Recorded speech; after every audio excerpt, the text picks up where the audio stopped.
देवी सर्वभूतेषु शक्तिरूपेण संस्थिता नमस्तस्यै नमस्तस्यै नमस्तस्यै नमो नमः।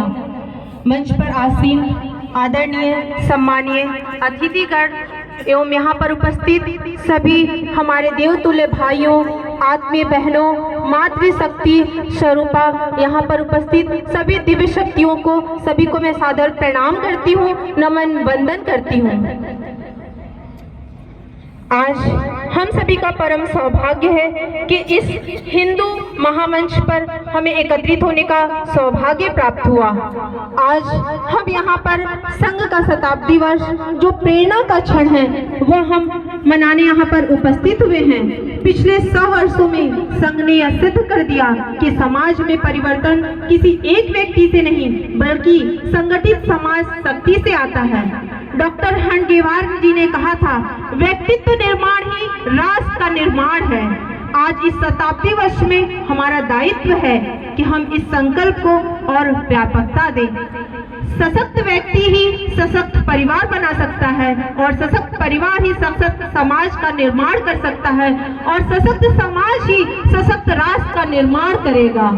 आज मातृशक्ति राष्ट्र की प्रथम शक्ति है। कहीं न कहीं मातृशक्ति ही जो है वह पहली गुरु होती है और हमारे शास्त्रों में भी कहा गया है कि माता को पहली गुरु। अगर माता हो अज्ञान तो बच्चे कैसे बनेंगे महान। बच्चों का चरित्र, उसका संस्कार, उसका विचार सब कुछ माँ के ही गोद में आकार लेता है। इसलिए मातृशक्ति केवल घर की धुरी नहीं, राष्ट्र चेतना की भी आधारशिला है। मातृशक्ति जागृत होगी तो राष्ट्र अपने आप जागृत हो जाएगा।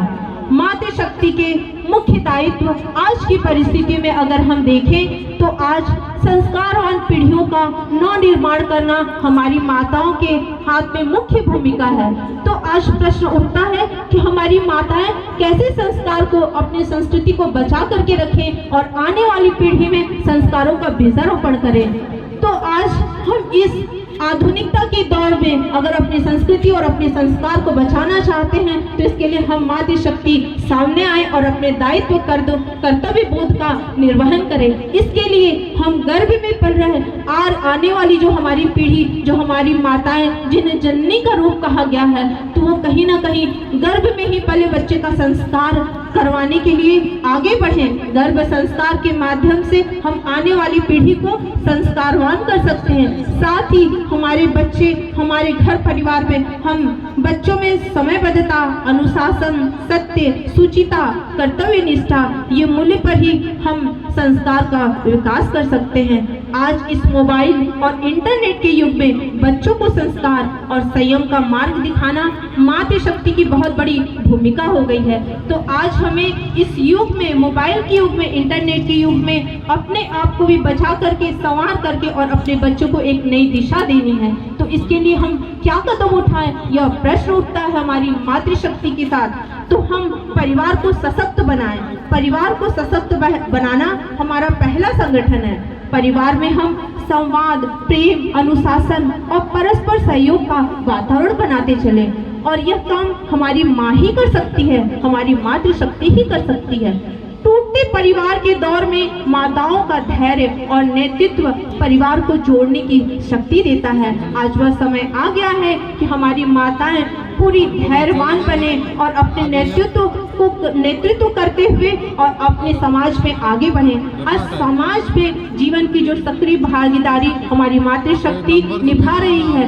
हर क्षेत्र में कोई सा भी ऐसा क्षेत्र नहीं बचा जिसमें हमारी माताएं बहनें अपनी भूमिका नहीं निभा रही हैं। चाहे वो सेवा का कार्य हो, चाहे वो पर्यावरण संरक्षण हो, चाहे बेटी बचाओ अभियान हो, नशा मुक्ति अभियान हो, गौ संवर्धन हो, संस्कार वर्ग हो, कोई भी छूता नहीं रहा है। तो आज हम उस सेवा कार्य में अपने साथ साथ अपने बच्चों, अपने परिवारों को भी आगे बढ़ाएं और पर्यावरण, जैसा कि यहाँ पर शुरू में ही मंच से बोला गया कि पर्यावरण इसका अहम भूमिका है। तो आज हम माताओं बहनों से अनुरोध करना चाहेंगे, विनती करना चाहेंगे, क्योंकि माताएं हैं जो घर को चाहे तो स्वर्ग बना दे और घर को चाहे तो नर्क बना दे। तो हमारी माताएं प्रेरित हो और वो अपने घर में किचन गार्डन बनाएं, घर में ही अपना किचन गार्डन छोटे छोटे रूपों में हमें तैयार करें। छोटे छोटे पौधे, चाहे वो औषधि के पौधे हों, सब्जी साग भाजी के पौधे हों, इसका रोपण करते हुए वो छोटे छोटे कार्य करते हुए आगे बढ़ सकती है। और कहा भी जाता है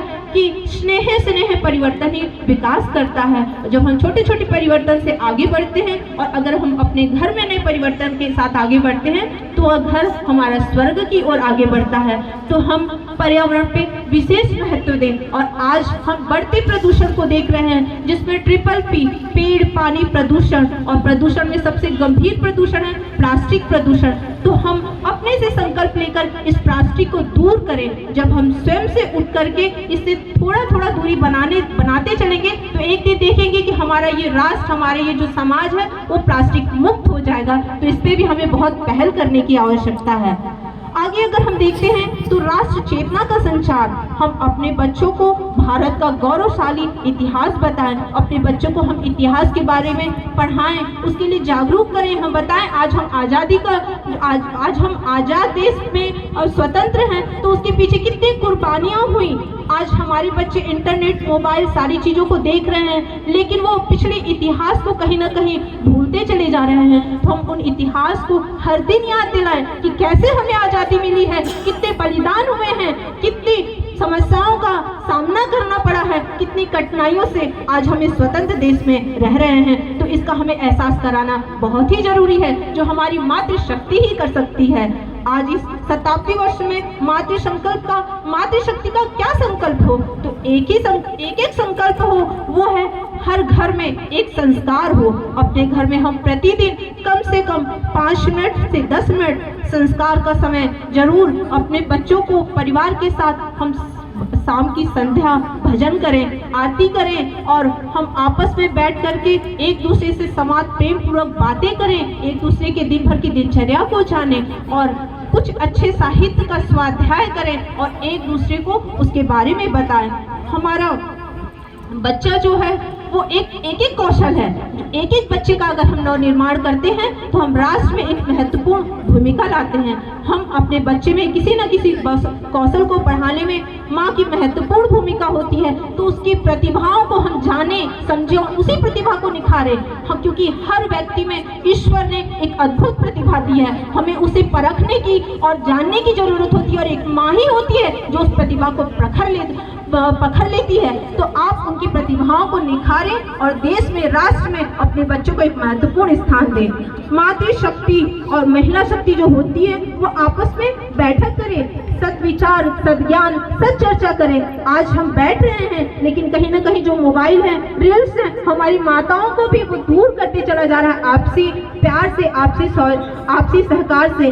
तो कहीं ना कहीं हमारे पंडित राम शर्मा आचार्य जी कहते हैं, प्यार और सहकार से भरा पूरा परिवार ही धरती का स्वर्ग है। तो आइए हम संकल्प के साथ अपने परिवार को स्वर्ग बनाएं और मनुष्य में देवत्व का उदय और धरती पर स्वर्ग का अवतरण करें। निश्चित ही हमारी माताएं बहनें की संख्या यहाँ पे काफी है, उन्हें चूंकि समय कम था, हमने कम समय में अपनी बातों को रखने का प्रयास किया और आप यहाँ से संकल्प लेकर जरूर जाएंगे और इस देश में, राष्ट्र में अपनी एक महत्वपूर्ण भूमिका निभाएंगे।